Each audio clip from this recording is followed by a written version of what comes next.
नमस्कार, मी सोनल तांबे. Global Maharashtra 24 news बुलेटिनमध्ये तुम्हा सर्वांचं स्वागत. पाहूया आजच्या ठळक घडामोडी. फक्त ग्लोबल महाराष्ट्र 24 वृत्तवाहिनीच्या आपल्या हक्काचे विचार.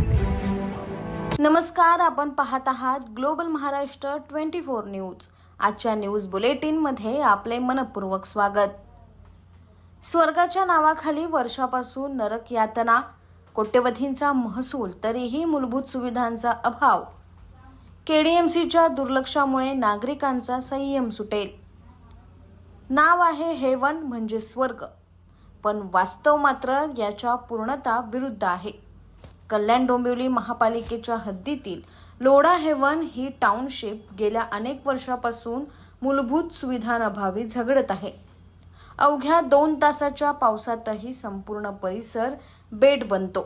सोसायट्यांच्या आवारात गुडघाभर पाणी, रस्त्यावर चिखल आणि तुंबलेली ड्रेनेज लाईन ही येथील नित्याची बाब झालीय.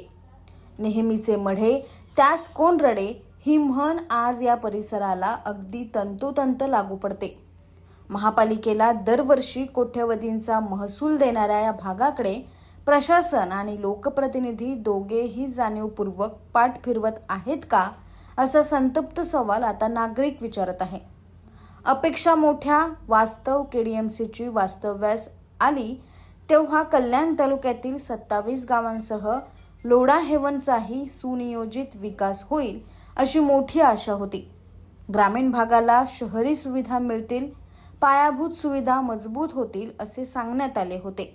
बिल्डरनेही इंटिग्रेटेड टाउनशिप, स्वर्गासारखे जीवन, 24/7 सुविधा अशी स्वप्ने दाखवून फ्लॅट विकले.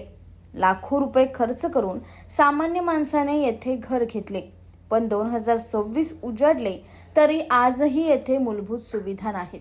विकासाचा शोध गेल्या अनेक वर्षापासून सुरू आहे, पण तो अद्याप सापडलेला नाही. म्हणतात ना, नेहमीचे मढे त्यास कोण रडे, या म्हणीप्रमाणे प्रशासन वर्षानुवर्षे दुर्लक्ष करत आहे. पण आता नागरिकांचा संयम सुटलाय. जर का लवकरात लवकर पावले उचलली नाहीत तर नागरिक रस्त्यावर उतरून आंदोलन करण्याच्या मनस्थितीत आहेत. आम्हाला स्वर्ग नको, पण निदान माणसासारखे जगता येईल अशा मूलभूत सुविधा तरी द्या. Bureau report, global Maharashtra 24 news, Lodha haven, Dombivli. अशाच निरनिराळ्या आणि देशविदेशातील ठळक घडामोडी पाहण्यासाठी ग्लोबल महाराष्ट्र 24 न्यूज वृत्तवाहिनीला सबस्क्राईब करा, लाईक करा, शेअर करा आणि कमेंट बॉक्समध्ये प्रतिक्रिया द्या. पाहत रहा ग्लोबल महाराष्ट्र 24 न्यूज. धन्यवाद.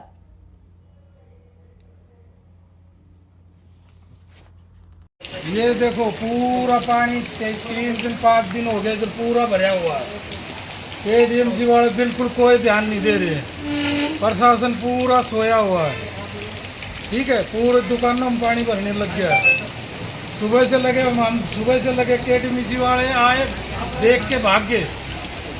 पूरी सोसाइटियों में गया, इधर से पानी घुसता, पीछे से निकलता है. पूरे सारे गड्ढर पूरे के पूरे चौकअप है. बच्चे लोग इतने परेशान हैं, फिर बीमार पड़ेंगे, फिर वो होगा. इतने गटर में लोग गिर रहे हैं, गाड़ी खराब हो रही है लोगों की. गड्ढे रोड में गड्ढे हो लिए हैं, कोई वो नहीं है. प्लीज इसका ध्यान दिया जाए. दुकानों में पानी. जय महाराष्ट्र, यही कहना मेरा प्रश्न.